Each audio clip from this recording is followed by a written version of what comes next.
Hello and welcome back, and that's right, today I want to talk about the Synology DS224 Plus. That's right, it's a new Intel powered 2-bay from the guys at Synology. But before we go any further, let's get it out of the way. This is not that NAS. Liar! This is the DS220 Plus. The reason I've got this is so I can refer to it throughout this video. I don't actually have the physical 224 here with me in the studio because it's not out yet, but we do know the specification, and in today's video we're going to go through everything we know and hopefully help you decide whether this is the right NAS for you and your data moving forward. But it's worth talking a little bit about why there is such an expectation towards the DS224 Plus. Synology in the later stages of 2022 and certainly at the beginning of 2023 was sort of making ripples with regards to their attitudes on where their portfolio was going and a lot of the hardware in their lineup. We saw a lot of non-Intel based CPUs being rolled out, all the way from high-end EPCY processors there on their enterprise level, scale level. We started seeing introductions of embedded Ryzen on more and more systems, right the way up to the DS723 and the DS923, but we did start to see slight movement on Intel Celeron based NASs, but not to everyone's liking. And I think a lot of users that were looking at a nice mid-range multimedia home, slightly prosumer, slight Soho, even entry SMB level NAS, were looking at the likes of the DS224 Plus as something of a reprieve. And it probably won't be for everyone because it is utilising very familiar specifications, and indeed specifications that a number of us were sort of thinking were going to come up anyway. Now, the DS224, let's get straight down to it, arrives with the Intel J4125 processor. Heard of that before? That's because Synology have used that on quite a lot of their older generation devices. Now, it's still a Celeron, it's a very, very good Celeron processor. So if you're looking at it for Plex, you're looking at it for surveillance, you're looking at it for DSM 7.2, you're looking at it for any number of supported first and third party applications from within Synology DSM platform, for good or for bad, for home, for business, it can do it. It's got that support. It is that quad-core based processor there. It's a quad-core 2.0 GHz CPU that can be burst up to 2.7 GHz. It's already got integrated graphics on board, I believe up 350 to 750 MHz. I might have got that wrong by 50 MHz. It also arrives with 2 GB of DDR4 memory that can be upgraded to 6 GB of DDR4 memory, more on that later on. The specifications are relatively familiar, and that's because they're very, very, very, very, very similar to the Synology DS720 Plus that came out in summer 2020. And I think that's why a lot of users have got slight areas of contention about the hardware architecture of this device. That CPU is showing its age a little bit there. You know, when it arrived in the DS423 earlier in 2023, it already ruffled a few feathers there when a lot of people were going, well, it's just a DS920 with the wings clipped. And I think in the case of this, being even later released than that in 2023, it's going to rub people up the wrong way. Now, as I say, it is a good CPU. It runs everything to DSM 7.2. You want volume encryption? You got volume encryption. You want write once, read many? You got it. You want active backup suite? You want virtual machines? You want a bunch of surveillance cameras? You want AI photo recognition? You want the collaboration suite? You want Synology Drive? You want all of it?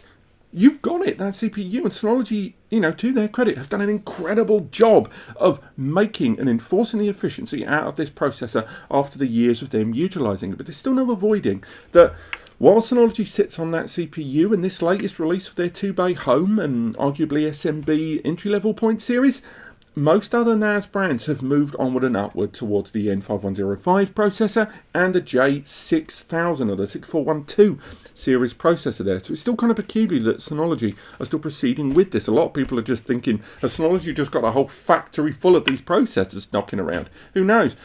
But that CPU means, although this is still kind of the entry-level point beneath what's considered to be your prosumer 2-bay, the DS723, and what they've done is borrow the previous generation prosumer and then fitted it into this lower tier. Not the first time Synology have done that, and they won't be the only brand to have ever moved over generations prosumer into mid-range. There are users that are going to be very disappointed by that hardware architecture. Now, coming back to that 2 gig that I mentioned, the 2 gig entry point and then 6 gig, there's good and bad there. So first and foremost, that 2 gig is soldered to the board. We knew that was coming. It had been like that in previous generations as well. And that 2 gig, it's It's enough certainly to run the bulk of Synology applications, but it's still not loads. And I think at the very least, if Synology were going to duplicate previous generation architecture in the likes of the DS720 in this newer generation release in the lower tiers, they could have upped the memory a little bit. I know there are memory shortages and it may have, negatively impacted the price a little bit, but I think users should have had a little bit more going for them in this release going on previous gen. I know this is very inside baseball, and I know I'm talking to you like you know everything about Synology NAS over the last 3 or 4 years. You don't run a YouTube channel about it, and therefore I don't expect you to know as much as I do, but yet here we are. I would say that 2 gig that it arrives with is also slightly undermined by the fact it can be upgraded to 6 gig, something I've always consistently held is really weird, given that the CPU they're utilising supports up to a maximum 8 gig, and this system, due to the 2 gig being soldered to the board, only allows a 4 gig upgrade module, a SODIMM 4 gig. So you're even capped to how much you can maximise it to, and even then you're not running like a 4 gig and a 4 gig or a 2 gig and a 2 gig, you're running a 2 gig and a 4 gig, which the PC enthusiast in me for the last 2 decades isn't a big fan of there. It's still a lot of memory for taking advantage of doing stuff, and if you're going to look down the virtualization route or even container route with Container Manager here, that's a lot to play with container-wise in such a modest box.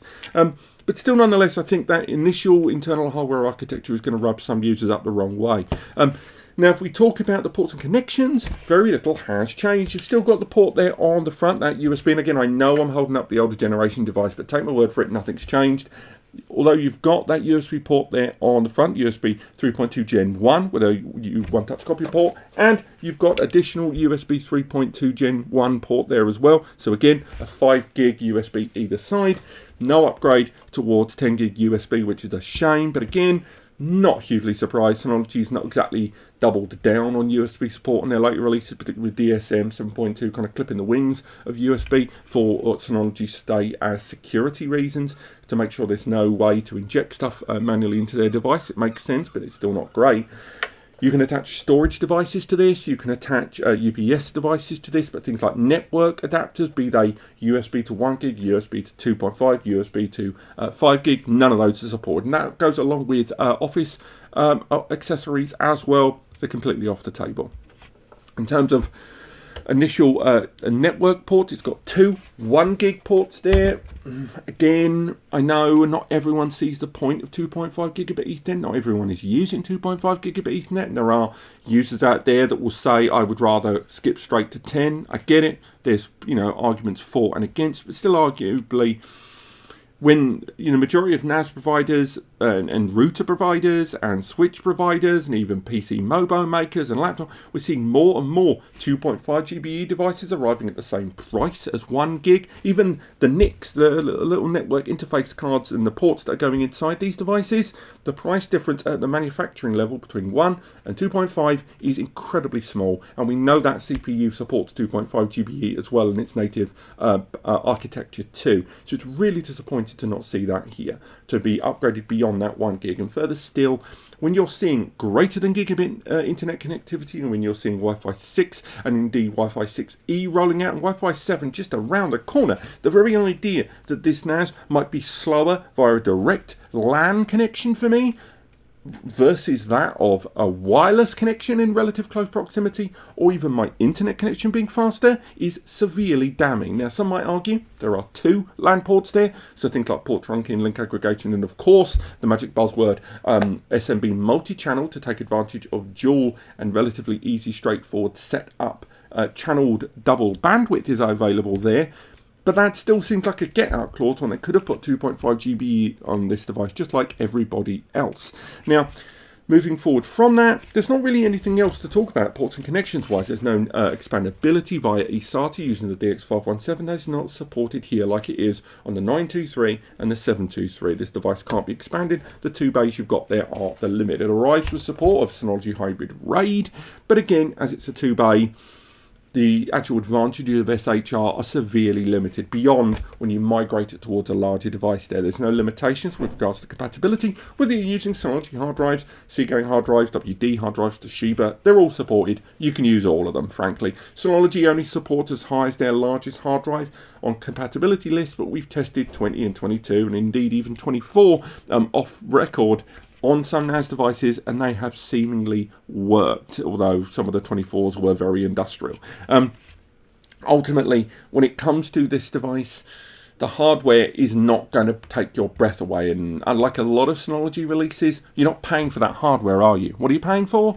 DSM. You're paying for Synology software, which, again, as mentioned earlier on, will run great on the DS224 Plus. What I mean by that, you name it, it does it. Whether you want to use some of the incredibly enterprise level stuff, again, you're talking high availability. You are talking the likes of Synology's Active Backup Suite, Hyper Backup. All of those are going to run to a tremendously high extent. If you're going to take advantage of some of the kind of on-prem hybrid stuff, whether it's hybrid mount, C2 surveillance, or just C2 backups between all of the individual applications and Synology's own cloud, you've got options. You can run all of that. And things like write once, read many, things like volume encryption, things like all the innovations and improvements that were rolled in for individual applications like Synology Drive and the like, all the way through to whole OS level upgrades that were rolled out in DSM 7.2. You got access to a lot of them. And like many Synology releases, this device, it's the main meat of that price tag is going to be going towards DSM. Synology know how much DSM is worth in terms of usability, stability, reputation, and just overall utility, particularly for the novice.